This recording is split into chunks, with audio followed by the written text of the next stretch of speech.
नमस्कार, जंग for news India पर आपका बहुत बहुत स्वागत है। मैं हूं प्रदीप गवाल।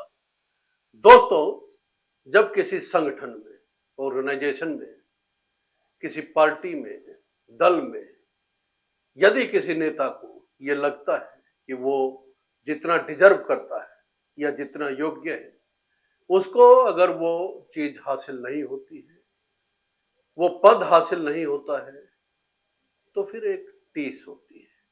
वो टीस नेता के भीतर हो सकती है, लीडर के अंदर ना हो तो वो टीस उसके कार्यकर्ता, उसके समर्थकों के बीच होती है। अक्सर नेता के जुबान से वो शब्द निकलते हैं जिससे पता लगता है कि कहीं ना कहीं मन की भावनाएं जो दबी हुई है वो बाहर आ रही है। समर्थकों के जुबान से वो बात निकलती है जिससे पता चलता है कि जो वो चाहते हैं वो पूरा नहीं हुआ। इसका मन में मलाल है।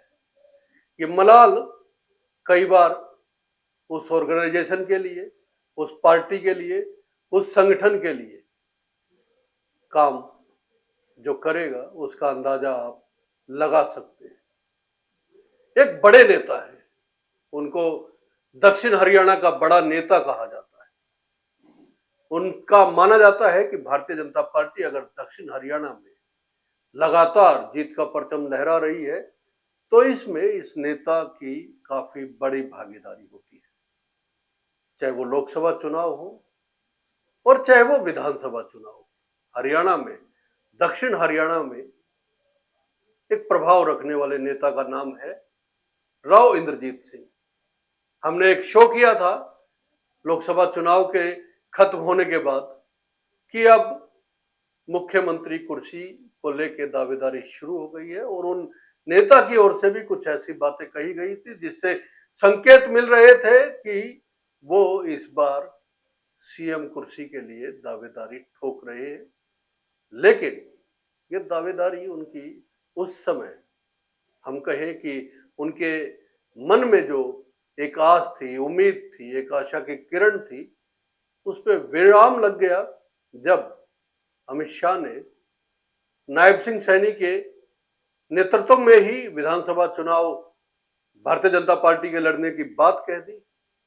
लेकिन टीस तो टीस होती है। देखिए, ये टीस कई बार खुल के सामने आती है। हमने पिछले दिनों हरियाणा में बीजेपी की राजनीति के गब्बर कहे जाने वाले अनिल विज की बात की थी। एक टीस उनमें थी। उन्होंने कहा था कि जब नायब सिंह सैनी को मुख्यमंत्री बनाया गया तो उन्होंने कहा था कि वो इस पाप के भागीदार नहीं बन सकते। हालांकि राव इंद्रजीत सिंह की ओर से इस तरह का कोई बयान नहीं दिया गया, लेकिन आज जो कुछ हुआ है उससे अंदाजा लगाया जा सकता है कि मन की उम्मीदें जब मन में रह जाती है तो आदमी कैसे रिएक्ट करता है।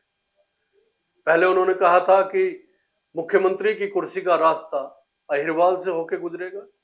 ये मंशा पूरी नहीं हुई। उसके बाद आज पत्रकारों ने जब उनसे पूछा कि आप लगातार राज्य मंत्री बनते आ रहे हैं, तो उन्होंने कहा कि सबसे लंबे समय तक राज्य मंत्री बने रहने का उनको मौका मिल रहा है। उनसे पूछा गया कि आपके समर्थकों में इसको लेके नाराजगी है, तो उन्होंने कहा कि बिल्कुल है। उन्होंने इस बात से भी इनकार नहीं किया। साथ ही उन्होंने ये भी कहा कि कैबिनेट मंत्री का उनके समर्थक चाहते थे कि इस बार दर्जा मिलना चाहिए। मतलब मुख्यमंत्री भले ही ना हो, लेकिन जो वो डिजर्व करते हैं, जो हमने शुरुआत में कही, जो उनको लगता है कि वो ये हासिल कर सकते हैं, या उनका व्यक्तित्व, उनका कद जो है वो अब भारतीय जनता पार्टी में बड़ा होना चाहिए था, जो नहीं हुआ। तो क्या ये टीस है? और इस टीस का आने वाले विधानसभा चुनाव में किस तरह से संकेत मिलता है, इसकी विवेचना जरूरी है। इस पर बात करनी जरूरी है, क्योंकि बड़े नेता हैं और भारतीय जनता पार्टी में वो एक कद रखते हैं। उनसे पूछा गया कि लोकसभा चुनाव के दौरान बीजेपी में आपसी फूट देखने को मिली, तो उन्होंने साफ कहा कि ये फूट अभी और बढ़ने वाली है। इसका क्या मायने है? हम सीधी सीधी सी बात करेंगे, क्योंकि ये तमाम बातें सीधे तौर पे हरियाणा की राजनीति के साथ जुड़ी हुई है। भारतीय जनता पार्टी की राजनीति के साथ जुड़ी हुई है और इसको डिकोड करने के लिए हमारे साथ हम सबके प्रिय, आप सबके प्रिय नवीन जी हैं। लेकिन नवीन जी से हम इस बारे में चर्चा शुरू करें उससे पहले आपसे भी एक राय है कि राव इंद्रजीत सिंह की राजनीति को लेके, उनकी मंशाओं को लेके, महत्वाकांक्षाओं को लेके आप क्या समझते हैं? अपनी राय देके हमें अवगत करवाएं। इस वीडियो पे कमेंट जरूर करें। नवीन जी, स्वागत है आपका। धन्यवाद डबास जी। राव साहब कह रहे हैं कि नाराजगी समर्थकों में है, वो बिल्कुल साफ साफ मान रहे हैं कि कैबिनेट मंत्री ना बनाए जाने को लेकर नाराजगी है। और एक बार तो उन्होंने दावा किया था कि दक्षिण हरियाणा से जो है मुख्यमंत्री पद का या कुर्सी का रास्ता होके गुजरेगा, लेकिन उस पर अमित शाह ने विराम लगा दिया। उसके बाद देखिए, बोल तो बहुत कुछ गए हैं इशारों इशारों में। देखिए डबास जी, जब भी कोई नेता, किसी भी पार्टी का नेता जी पार्टी से नाराज होता है तो ये नहीं कहता मैं नाराज हूं, कहते कार्यकर्ता नाराज है। जी आप कभी भी देखिए, किसी भी पार्टी का कोई भी नेता नाराज होगा, वो ये नहीं कहेगा मैं नाराज हूं, कहेगा पब्लिक नाराज है, कार्यकर्ता नाराज है। जी, वो कार्यकर्ताओं के सहारे अपनी बात कह देता है। देखिए दोस्तों, आज शो के बीच में नहीं, शुरुआत में ही नवीन जी ने वो जो एक लाइन बोलते हैं और जिसका सार होता है शो का पूरा, वो नवीन जी ने आज शो के शुरुआत में ही बोल दिया है। उन्होंने साफ साफ संकेत दे दिया है कि कार्यकर्ता अगर नाराज है तो इसका मतलब कहीं ना कहीं राव इंद्रजीत सिंह के साथ जोड़ के देखा जा सकता है। देखिए, नाराज अगर कार्यकर्ता है तो कार्यकर्ता इस बात को कहता, कार्यकर्ता इस बात को उजागर करता। आपको पता है नवीन जी, आप जो इस तरह की एक वाक्य में सारा बात कह देते हैं ना, ये दर्शकों को बड़ा पसंद आता है। कई बार फोन करके बोलते हैं कि ये बात जो कही है ना, ये सटीक बात है। ये वाक्य में डबास जी, नेताओं के फोन आते हैं कई बार और बात करते हैं, बोलते हैं कि आपके शो में ये वाली लाइन जो है ना, वो जबरदस्ती है। देखिए डबास जी, आप और हम पत्रकार हैं, हम लोगों ने पत्रकारिता की है और हमने बड़े स्पष्ट शब्दों में बड़े मुखर पत्रकारिता की है। हमने कभी दबाव की, लोभ लालच की, एक तरफा पत्रकारिता नहीं। अच्छा, जिस समय हम लोग पत्रकारिता में आए थे नवीन जी, आज से 25 साल पहले, आपको उससे ज्यादा वक्त हो गया, उस समय क्या होता था कि जब नेताओं के खिलाफ भी जब हम कुछ लिख देते थे, उस समय अखबार में काम करते थे हम लोग, टीवी में हालांकि बाद में आए, और तमाम सैटेलाइट चैनलों में काम किया, तमाम बड़े अखबारों में काम किया, और नेताओं के खिलाफ लिखते थे तो वो इस बात का बुरा नहीं मानते थे, बल्कि वो कई बार फोन करके कहते थे कि आपने इसमें ना ये बात ठीक नहीं लिखी है। इसमें कोई शक वाली बात नहीं, वो बुरा नहीं मानते थे और वो उस वक्त फोन करके अपनी सफाई देते थे, कहते थे कि इस बात को हमारा भी पक्ष रखो, हमारी भी साथ में कवरेज दो। लेकिन वक्त के साथ साथ पत्रकारिता का स्वरूप भी बदला है, निश्चित तौर पे बदला है। आप, मेरे को ध्यान आता है जब मैंने पत्रकारिता शुरू की थी आज से करीब 34 साल पहले, उस वक्त किसी बड़े उद्योगपति का बच्चा पत्रकार नहीं था, किसी बड़े अफसर का बच्चा पत्रकार नहीं था, किसी बड़े नेता का बच्चा पत्रकार नहीं था, किसी पूंजीपति का बच्चा पत्रकार नहीं था। पत्रकार तो वो था जिसके अंदर अपना एक जज्बा था, जिसका ये था कि मैंने पत्रकारिता करनी है, समाज की कोई बात उठानी है। हाँ, उस समय हम लोग पैदल पत्रकारिता में कोई पैसा भी नहीं था, उस वक्त नहीं था। हम पैदल चलते थे, साइकिल पे चलते थे, स्कूटर पे चलते थे, लेकिन पहुंचते थे, खबर की तह तक पहुंचने की कोशिश करते थे, और खबर की तह तक पहुंचने की कोशिश ही दर्शकों आज हम लोगों को आप तक लेके आई है। और जो महत्वपूर्ण बात, ये तह की बात है कि भले ही जो है वो कार्यकर्ताओं के माध्यम से, लेकिन एक बात आला कमान तक पहुंचाने की कोशिश की गई है। तो राव इंद्रजीत ने जो ये कहा कि कार्यकर्ता नाराज है, तो इससे उन्होंने अपने दिल की बात कह दी। और उनका ये कहना कि कांग्रेस की तरह भारतीय जनता पार्टी में भी फूट है। उन्होंने कहा मैं 34 साल कांग्रेस में रहा, कांग्रेस की राजनीति की, कांग्रेस में गुटबाजी रही, कांग्रेस में फूट रही, कांग्रेस की तरह भारतीय जनता पार्टी में भी फूट है। उन्होंने ये तक कह दिया कि ये और बढ़ेगी। उन्होंने कहा ये फूट अभी और बढ़ सकती है। जी। आप ये देखिए, जो नेता कांग्रेस या दूसरे दलों से भारतीय जनता पार्टी में आए हैं, जी। वो उसी कल्चर को लेकर के भारतीय जनता पार्टी में चल रहे हैं। जी। भारतीय जनता पार्टी को हमेशा से कैडर बेस्ड पार्टी माना जाता रहा है, एक डिसिप्लिन वाली पार्टी माना जाता रहा है, अनुशासित पार्टी माना, अनुशासित पार्टी कहा जाता था। लेकिन कांग्रेस से आए नेताओं ने कांग्रेस के ही कल्चर को अपनाया है, वो भारतीय जनता पार्टी के कल्चर को नहीं अपना पाए। जी।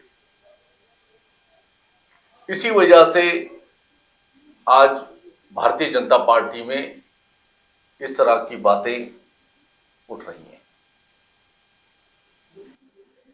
देखिए, लोकसभा चुनाव के तुरंत बाद केंद्रीय मंत्रिमंडल के गठन से पहले जी।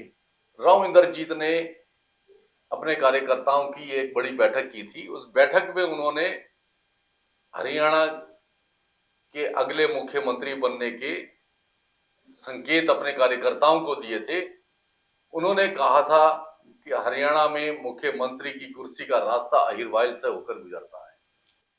वही उनको लग रहा है कि मैं शुरुआत में जो मैंने उन्होंने कहा तभी कि अपनी दावेदारी जता दी थी। शुरुआत में जो कहा कि कुछ लोगों को जो लगता है कि हम ये डिजर्व करते वो नहीं मिलता, तो फिर टीस। वो टीस उनके मन में होती है। जी। तो ये टीस उनके मन की थी जो उन्होंने आज निकाली है। हिसार के कार्यक्रम में उन्होंने आज मुखर होकर के कहा, और यही नहीं, उन्होंने मोदी मंत्रिमंडल में राज्य मंत्री उन्हें बनाया गया, इस बात को लेकर के भी उनके मन में जो टीस है उस पर भी उन्होंने कहा कि उन्हें राज्य मंत्री नहीं कैबिनेट मंत्री होना चाहिए था। हाँ, उनके भाव कुछ ऐसे थे। उन्होंने कहा सबसे ज्यादा बार मैं राज्य मंत्री बना हूं जी। और कैबिनेट मंत्री डिजर्व करता था। जी। तो यानी राजनीतिक महत्वाकांक्षा उन्होंने बड़े स्पष्ट शब्दों में आज बयान की। अच्छा, ये जो है ना बीजेपी की राजनीति के भीतर ये हलचल आज पैदा हुई है। खुद पूर्व मुख्यमंत्री मनोहर लाल जो अब कैबिनेट मंत्री केंद्र सरकार में है, वो आज करनाल में थे, उनसे ये सवाल पूछा गया। उन्होंने साफ कहा कि देखिए, राज्य मंत्री या कैबिनेट मंत्री बनाना तो प्रधानमंत्री के प्रोविगेटिव में है, और वो क्या फैसला लेते हैं ये उन पे है, ये उन पर निर्भर है। जी, ये उन पे। इसका मतलब बातें देखिए बीजेपी में अंदर तक आ चुकी है ये, इस तरह की। अगर उनके राव इंद्रजीत सिंह के भीतर अगर ये मन में एक टीस है या उनके कार्यकर्ताओं में टीस है, तो इसका मतलब ये है कि मैसेज ऊपर तक जा चुका है। देखिए, पिछले हफ्ते अमित शाह ने हरियाणा के भाजपा नेताओं की जो बैठक ली चंडीगढ़ में, जी, उन्होंने उसमें बड़ा स्पष्ट कर दिया था कि अक्टूबर में हरियाणा में होने वाले विधानसभा चुनाव हरियाणा के मुख्यमंत्री नायब सिंह सैनी के नेतृत्व में लड़े जाएंगे 29 जून को। जी। जी। तो उनके ये कहने से ये स्पष्ट हो गया था कि हरियाणा में भाजपा की सरकार बनी तो अगले मुख्यमंत्री नायब सिंह सैनी होंगे। अमित शाह के इस बयान के बाद भाजपा के कई नेताओं के सपने चकनाचूर हुए, कईयों के सपने टूटे, क्योंकि मनोहर लाल के मुख्यमंत्री पद छोड़ने के बाद, केंद्र में जाने के बाद, कई नेताओं को लग रहा था कि मुख्यमंत्री की कुर्सी उन्हें मिल सकती है। हाँ, बीजेपी के गब्बर ने तो ट्वीट कर दिया कि किसी को गिराया नहीं मैंने। उन्होंने तो ट्वीट करके कहा, खुद ही गिरता रहा, संभलता रहा, लेकिन किसी को गिराया नहीं मैंने। गिराया नहीं। उन्होंने शेरो शायरी करके अपने दिल की बात बयान की। इसके अंदाजे इसी से जोड़ के लगाए जा रहे थे। हालांकि बाद में उन्होंने इसको साफ किया कि ये अच्छा एक लाइनें आई हुई थी, तो उन्होंने उनके पास आई थी, तो उन्होंने सोशल मीडिया पर पोस्ट कर दी। लेकिन ये तो दिल की बात है। लेकिन देखो, दिल की बात है जो शब्दों में उन्होंने बयान की, तो यही दिल की बात राव इंद्रजीत सिंह के जुबान पे आ गई।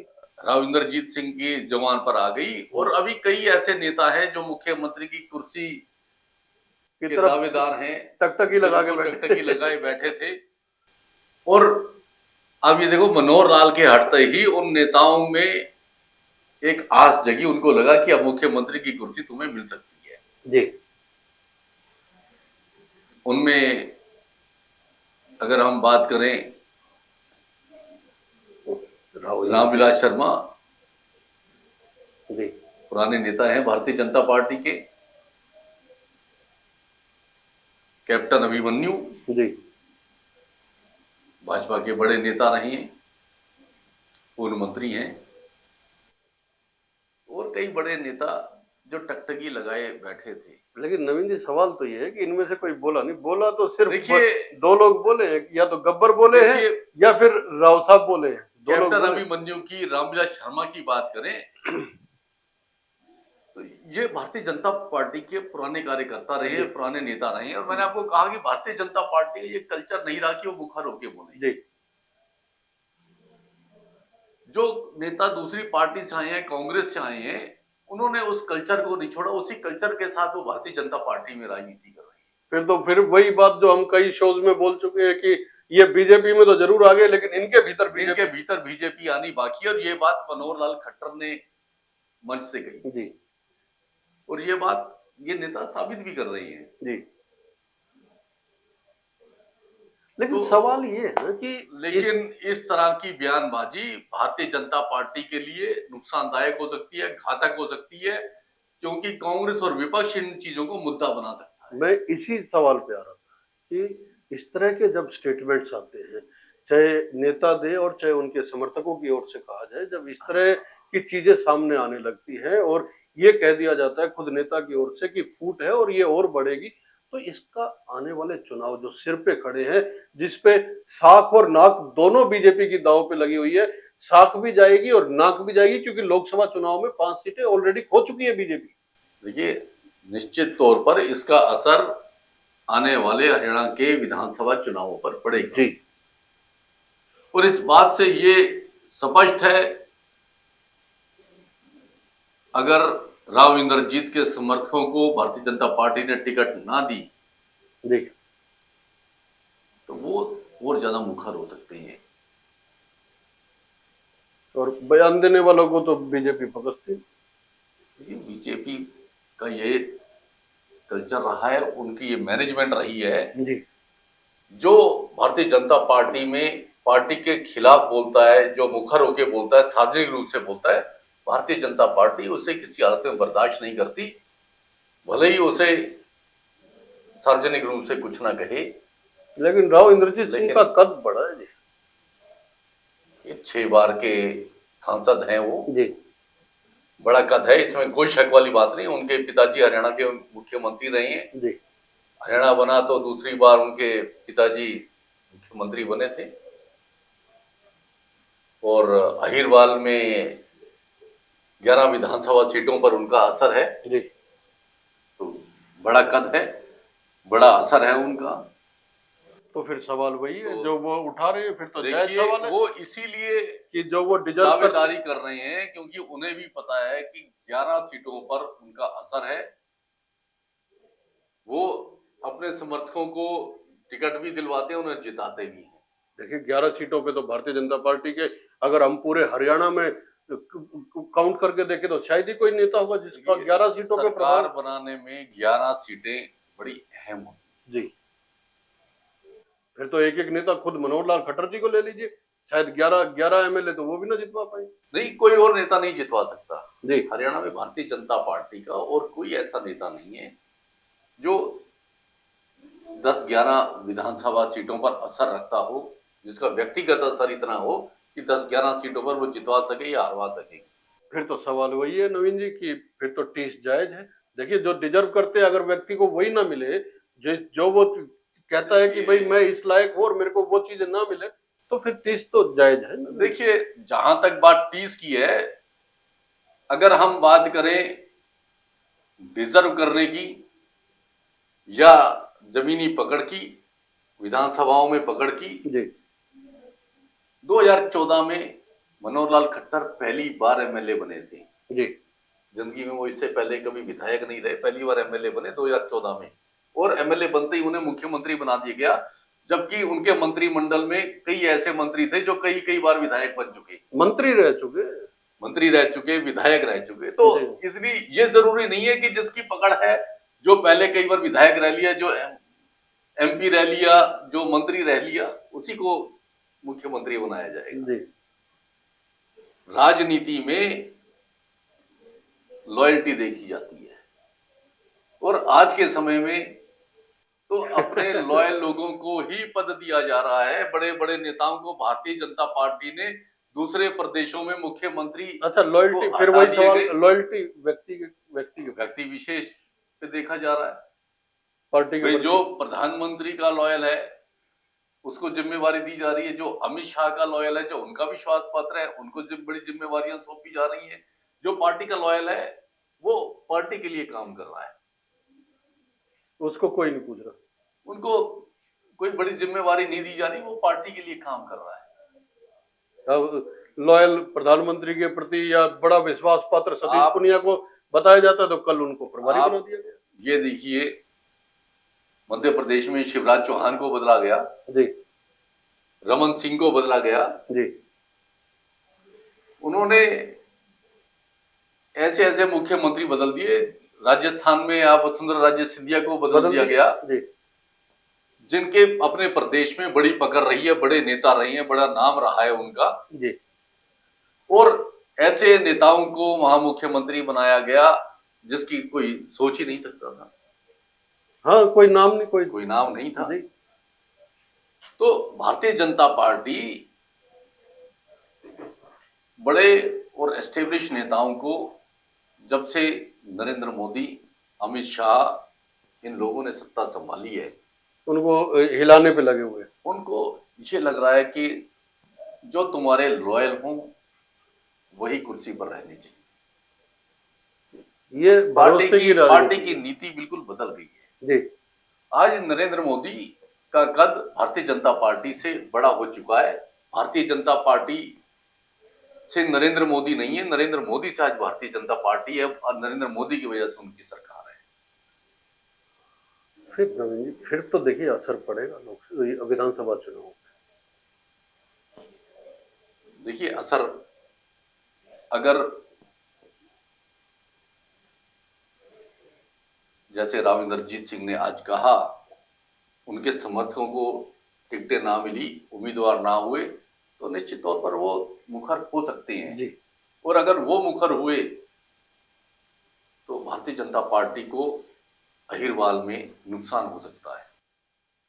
लेकिन एक बात है ना जी, आपने 2 दिन पहले एक शो में ये कहा था कि आने वाले वक्त में मनोहर लाल जी और ज्यादा एक्टिव हरियाणा में दिखाई देंगे। आज आप देखो, उन्होंने करनाल में वो लोगों की जन समस्याएं सुनी, उन्होंने कैंप लगाया, वो सुपर सीएम के तौर पे काम करेंगे। और वो देखिए करनाल में उन्होंने लोगों की समस्याएं सुनी और जो खुद को ये बताते हैं कि हम डिजर्व करते हैं, वो सीएम पद के लिए या कैबिनेट मंत्री के लिए अपने समर्थकों से कहलवाया जा रहा है या उनके समर्थक कह रहे हैं, वो अलग बात है। लेकिन सीएम तो आज की तारीख में भी एक ही है हरियाणा में, चाहे भले ही नायब सिंह सैनी का नाम, अभी तक हम कुछ शो में ये कह रहे थे कि नायब सिंह सैनी अब उस तरीके से काम करने लगे हैं कि अब वो अपने को सीएम मानने लगे। लेकिन जैसे ही एंट्री मनोहर लाल जी की होती है, फिर बैकफुट पे। देखिए कोई शक वाली बात नहीं, मनोहर लाल खट्टर, भारतीय जनता पार्टी ने आज भी हरियाणा का कोई फैसला उनके बिना नहीं लेती। मैंने पहले भी ये बात कही थी और आज फिर कह रहा हूं, हरियाणा में भारतीय जनता पार्टी कोई भी बड़ा निर्णय लेती है, कोई भी बड़ा फैसला लेती है, मनोहर लाल खट्टर से राय मशवरा किया जाता है, उनसे पूछा जाता है, चाहे वो पार्टी हाईकमान ले, चाहे वो मुख्यमंत्री नायब सिंह सैनी कोई फैसला ले। जो बात आज नवीन जी राव इंद्रजीत सिंह ने कहा फूट वाला, और जो लोकसभा चुनाव के दौरान उनके खिलाफ जो पार्टी के कुछ नेताओं ने काम किया, अगर पार्टी राव इंद्रजीत सिंह को विश्वास में लेना चाहती है तो निश्चित तौर पे जिन्होंने इनके खिलाफ काम किया उन पर कार्रवाई होनी चाहिए थी, अब तक तो हो जानी चाहिए थी, कम से कम जवाब तलब होना चाहिए था। और अगर नहीं होता है तो फिर इसका रिएक्शन कैसे हो सकता है? देखिए, जहां तक बात है लोकसभा चुनावों में उनके खिलाफ जिसने काम किया, क्योंकि ये ये उससे ज्यादा महत्वपूर्ण है। देखिए कैबिनेट ये मंत्री, मैं इसमें जोड़ देता हूँ, इसलिए जोड़ना चाहता हूँ कि मंत्री बनना ना बनना या मुख्यमंत्री को लेके पूर्ण विराम अमित शाह जी की ओर से लगा देना, ये सारी चीजें अलग है। लेकिन जो उन्होंने कहा कि ये फूट और बढ़ेगी, इसका मतलब उनको इस फूट को लेके भी टीस है। उनका कहीं ना कहीं ये मानना है कि अगर किसी ने उनके खिलाफ काम किया है तो अब तक तो वो कार्रवाई हो जानी चाहिए थी उसके खिलाफ। लेकिन अगर नहीं हुई है, जब तो राव साहब ने ये कहा कि ये और बढ़ेगी। ये फूट और बढ़ेगी। उन्होंने, जो मैंने आपको कहा कि अगर उनके समर्थकों को टिकटें भारतीय जनता पार्टी ने ना दी जी, तो जिस तरह से वो रिएक्ट करेंगे, उन्होंने इस बात का संकेत दिया है फूट और बढ़ेगी। निश्चित तौर पे, निश्चित तौर पे। और ये बड़ी बात नवीन जी की ओर से कही गई है कि अगर राव साहब ने किसी का नाम प्रस्तावित किया अलग अलग सीटों के लिए, जो 14 से 11 सीटें ऐसी है जहां पे राव साहब का या राव इंद्रजीत का बड़ा प्रभाव माना जाता है, वहां पे वो जिसको इलेक्शन लड़वाते हैं वो निश्चित तौर पे वो जीत हार में राव इंद्रजीत का काफी प्रभाव होता है। अगर वो टिकटें नहीं मिलती है तो फिर अहिरवाल की राजनीति किस ओर जाएगी, ये बेहद महत्वपूर्ण सवाल है ना। देखिए, लोकसभा चुनाव के बाद उन्होंने ये भी कहा था कि वो अपनी बेटी आरती को चुनाव लड़वाना चाहती है। जी, कहा था उन्होंने कहा, आज तक मैंने ये नहीं कहा कि मेरी बेटी आरती चुनाव लड़ेगी, भले ही आरती खुद ये बात कहती रही हो, लेकिन मैं आज पहली बार ये बात कार्यकर्ताओं से कह रहा हूं, मंच से कह रहा हूं। और अगर वो चुनाव लड़वाना चाहते हैं, भारतीय जनता पार्टी उन्हें टिकट देगी या नहीं देगी, क्योंकि भाजपा हमेशा परिवारवाद के खिलाफ मुखर होकर बोलती रही है। तो ये भी एक बड़ा प्रश्न उठेगा कि आरती यादव को टिकट मिलती है या नहीं मिलती। ये बड़ा सवाल रहेगा, बड़ा सवाल रहेगा। और जिस चीज को लेके राव साहब बोल चुके हैं, राव इंद्रजीत बोल चुके हैं, अगर वो फिर नहीं होगा तो फिर तो देखिए कमान से निकलेंगी तलवारें। इसमें कोई शक वाली बात नहीं। भारतीय जनता पार्टी को इसका नुकसान हो सकता है, खमियाजा भुगतना पड़ सकता है। और भारतीय जनता पार्टी ने जब जब कांग्रेस से नेताओं को इंपोर्ट किया है, भाजपा को कभी ना कभी उसका नुकसान उठाना पड़ा है। तो ये बीजेपी की राजनीति किस ओर जा रही है? देखिए, भारतीय जनता पार्टी को जो कैडर बेस पार्टी कहा जाता था, अनुशासित पार्टी कहा जाता था, आज अगर उसमें इस तरह के स्वर मुखर हो रहे हैं तो इसी वजह से हो रहे हैं कि दूसरे दलों के नेता भारतीय जनता पार्टी में आए। तो जो ताकत जनता को लुभाने में अगले 2 महीने के लिए लगानी थी, जो ताकत जो एंटी इनकम्बेंसी बनी हुई है, जो ताकत लोगों में जो शिकायतें थी उसको दूर करने में लगानी थी, उसमें से कुछ ताकत अब नेताओं को उनको रास्ते पे लाने के लिए भी लगानी पड़ेगी पार्टी को। बिल्कुल लगानी पड़ेगी, इसमें कोई शक वाली बात नहीं है। और समय बहुत कम है भारतीय जनता पार्टी के पास कि मात्र 3 महीने का समय है विधानसभा चुनाव होने में। इन 3 महीने के समय में उन्होंने जनता को भी साधना है, वोटरों को साधना है, और साथ साथ पार्टी के नाराज नेताओं को वो कैसे मनाएंगे, ये भी उनके लिए एक बड़ा सब्जेक्ट है, बड़ा काम है। उन्हें वो अगर नहीं मना सकते तो उसका नुकसान उन्हें फिर विधानसभा चुनाव। अगर इस तरह के बयान देने वाले अनिल विज और राव इंद्रजीत के अलावा 2 नेता और निकल आए तो पार्टी के लिए तो समस्या खड़ी हो जाएगी।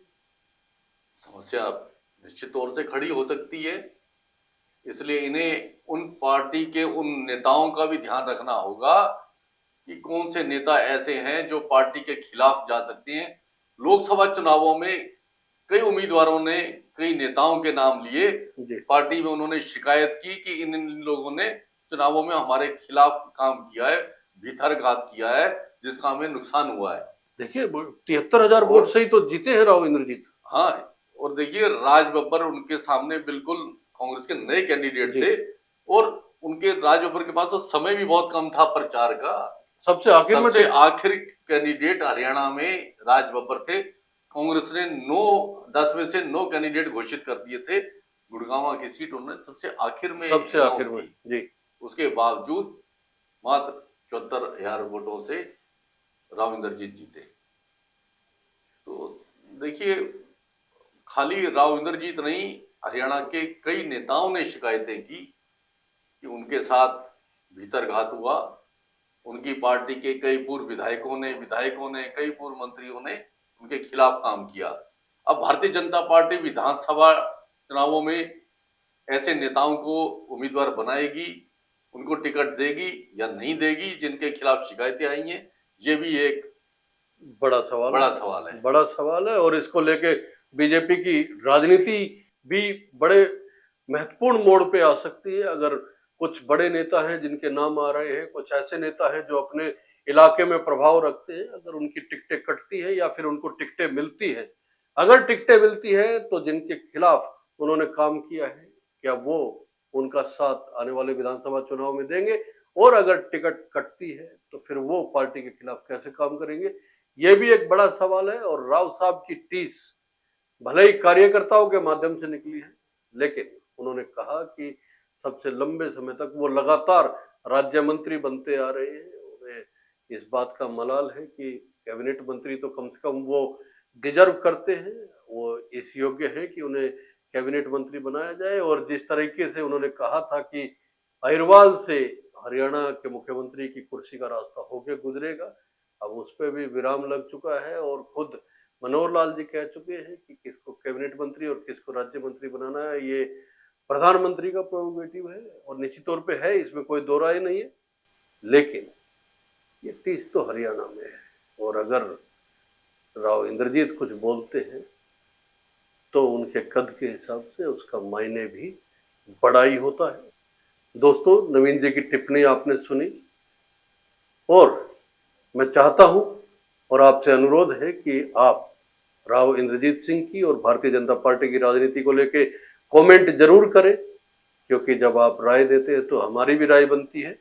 और निश्चित तौर पे ये एक ऐसा शो होता है जिसमें सीधे तौर पे आपके सरोकार जुड़े होते हैं।